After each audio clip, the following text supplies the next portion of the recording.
सूर्यपुर नाम का एक गांव था। गांव में एक गोपाल नाम का किसान रहता था। गोपाल बहुत मेहनती और ईमानदार व्यक्ति था। गोपाल का एक भाई था रामलाल। रामलाल बहुत ही खड़ूस और बेईमान आदमी था। एक रात बहुत ही खतरनाक बारिश होती है। सुबह जब गोपाल अपने खेत को देखता है तो वो हैरान हो जाता है। उसका खेत पानी से भर जाता है। गोपाल रोने लगता है। गोपाल की पत्नी बोलती है, अब क्या करोगे? पूरी फसल तो पानी से खराब हो गई है और हमारे पास इतना पैसा भी नहीं है कि दोबारा खेत में लगा सके। गोपाल बहुत ही दुखी होकर अपनी पत्नी से बोलता है, हाँ तुम कह तो सही रही हो, लेकिन कुछ न कुछ तो करना ही पड़ेगा। एक काम करता हूँ, मैं मुनीम काका से कुछ पैसे ब्याज पर ले लेता हूँ, वो मुझे मना नहीं करेंगे। जिसमें से कुछ पैसे से घर का खर्च चलेगा और कुछ पैसे से मैं शहर जाकर खेत के लिए बीज ले आऊंगा। गोपाल मुनीम के पास चला जाता है और मुनीम के पास आ जाता है। मुनीम जी गोपाल से उसके पास आने का कारण पूछते हैं। गोपाल मुनीम जी को अपने हालात के बारे में सब कुछ बता देता है। मुनीम जी गोपाल से कहते हैं, गोपाल मैं तुमको अच्छी तरह से जानता हूँ। तुम एक ईमानदार व्यक्ति हो, इसलिए मैं तुमको पैसे ब्याज पर दे देता हूँ। गोपाल मुनीम जी से पैसा ले लेता है और उनका धन्यवाद करके वहाँ से वापस घर आ जाता है और अपनी पत्नी से बोलता है, ये लो कुछ पैसे घर के खर्च के लिए और कुछ पैसे मैं भाई के घर देकर शहर चला जाऊंगा। गोपाल अपने भाई के घर आ जाता है और कहता है, भाई मैं शहर जा रहा हूँ खेत का और घर का कुछ सामान लेने के लिए। घर में मेरी पत्नी और मेरा बेटा दोनों अकेले हैं। दोनों को अकेला पाकर कोई घर में चोरी न कर ले, इसलिए मैं कुछ पैसे आपके पास रखने के लिए आया हूँ और वापस आते ही मैं उनको आपसे ले लूंगा। पैसे की बात सुनकर रामलाल के मन में लालच जाग जाता है और बोलता है, ठीक है भाई, तुम निश्चिंत होकर पैसा मेरे पास देकर चले जाओ। गोपाल अपने भाई को पैसा देकर चला जाता है। फिर गोपाल शहर चला जाता है।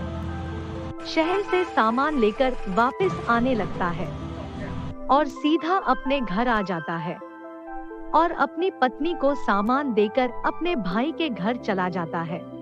अपने भाई के घर आते ही वो भाई से बोलता है, भाई ये लो मैं तुम्हारे लिए शहर से कपड़े लाया हूँ। रामलाल कपड़े का थैला ले लेता है और गोपाल को धन्यवाद बोलता है। फिर गोपाल अपने भाई से बोलता है, भाई मैंने जो आपको पैसे दिए थे वो मुझे वापस दे दो। रामलाल उसकी ये बात सुनकर बोलता है, पैसे? कौन से पैसे? कैसे पैसे? गोपाल हैरान होकर बोलता है, वही पैसे जो मैंने आपको शहर जाते वक्त रखने के लिए दिए थे। रामलाल गुस्सा करते हुए बोलता है, सुनो गोपाल, तुमने मुझे कोई पैसे नहीं दिए थे और अब तुम यहाँ से वापस चले जाओ। मुझे गुस्सा आ गया तो यही मारूंगा। गोपाल दुखी होकर वहाँ से वापस आने लगता है। कुछ दूर चलने पर वो एक झरने के पास बैठ जाता है और सोचते हुए बोलता है, हे भगवान, अब मेरा क्या होगा? जो थोड़े से पैसे मैंने बचाए थे वो भी मेरे भाई ने धोखे से ले लिए। गोपाल ये सब सोच ही रहा था कि तभी उसको घोड़े की आवाज आती है। वो देखता है कि एक आदमी झरने के पास आया है। गोपाल तुरंत समझ गया कि वो एक डाकू है।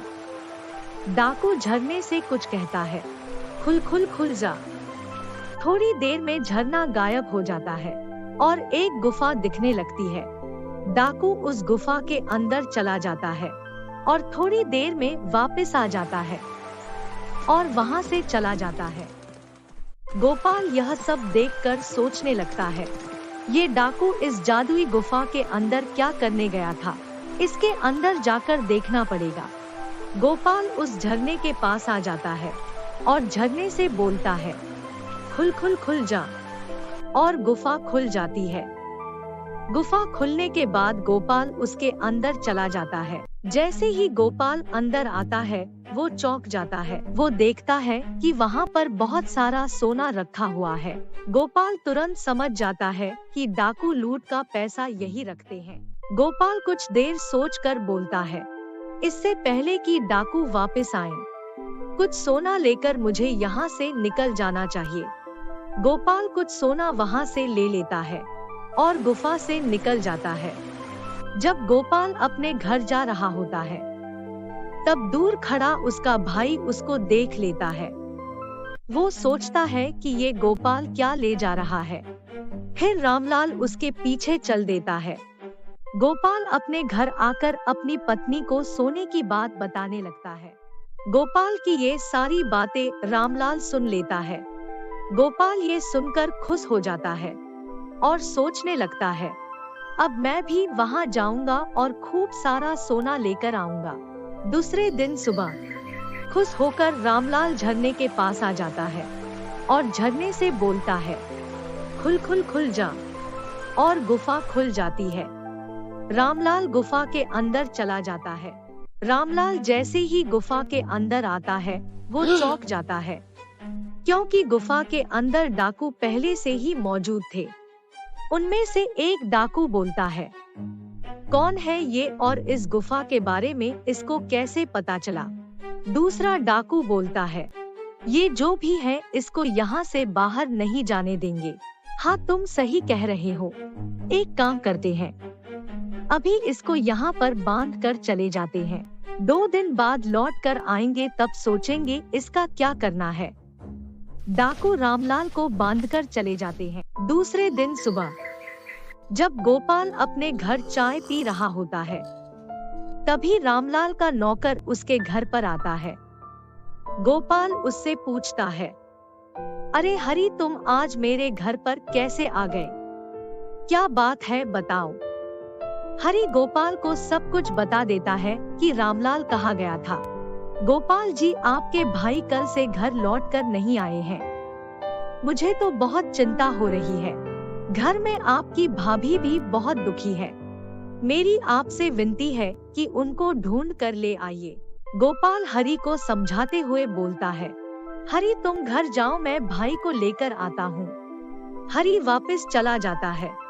गोपाल अपनी पत्नी से बोलता है, देखो मैं भाई को ढूंढने जा रहा हूँ, आने में थोड़ी देर भी हो सकती है, अपना ध्यान रखना।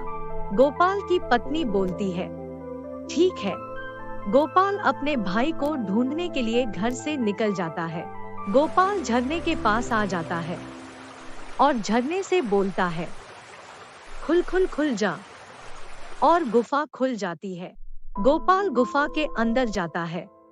जैसे ही वो गुफा के अंदर आता है, वो चौंक जाता है। वो देखता है उसका भाई बंधा हुआ है। गोपाल अपने भाई को आजाद कर देता है।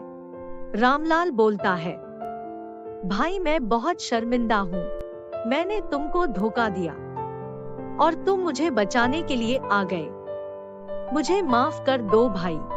तब गोपाल कहता है, नहीं नहीं भाई, यह तो मेरा फर्ज था। तुम मेरे भाई हो तो तुमको बचाने क्यों नहीं आता? गोपाल की ये बातें सुनकर रामलाल खुश हो जाता है। दोनों भाई खुशी खुशी घर लौट जाते हैं। तो दोस्तों, कैसी लगी आपको ये स्टोरी? हमें जरूर बताएं और हाँ, चैनल को सब्सक्राइब करना ना भूलें।